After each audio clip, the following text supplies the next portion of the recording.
আসসালামু আলাইকুম প্রিয় দেশবাসী। অনেক মৌলবীরা বলে কাফন আমার আপন কবর আমার সাথী, সেই কবরে যেতে হবে, থাকবে না কেউ সাথী। না, কাফন তোমার আপন না, কাফন হইল একটা, তুমি মারা গেলে শরীরের ডাক না ডাইকা দে। কবর তোমার বাসস্থান, আরেকটা স্থান কবরস্থান।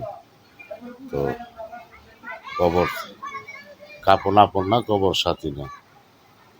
আপন হইল আমার নূর নবীজি, দয়াল নবীজি, যেই নবীজির হাতে আপনি আমাকে মারা গেলে দিয়ে আসবে, রাসূলের হাতে তুলে দিয়ে আসবে। সেটা হলো রাসূল হইল আমাদের আপন, কবর হলো আমাদের একটা স্থান। তো আর সাথী হবে যার যার কর্ম, যে যে কর্ম করেছ সেই মতে আমাদের শাস্তির ব্যবস্থা হয়তো আল্লাহ রেখেছে। কাউকে বেহেশতে দিবে, জাহান্নামে দিবে, সেটা আল্লাহর ইচ্ছা। আল্লাহ চাইলেও একজন খুনিকেও বেহেশতে দিতে পারে।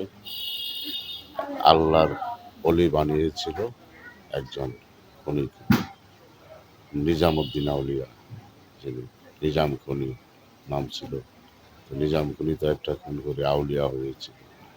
অনেক অনেক প্রমাণ আছে। সূরা কুতুব করেছে, আমার বড় পীর আব্দুল কাদের জিলানীর চোখে কুতুব বানিয়েছে।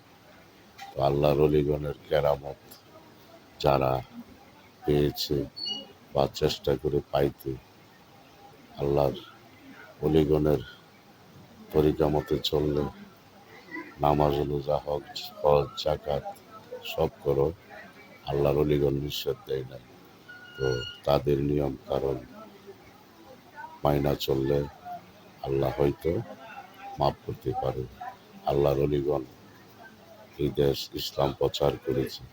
আল্লাহর অলিগণের মাজার ভাঙবো আমরা, আল্লাহ আমাদেরকে মাফ করে দিবে?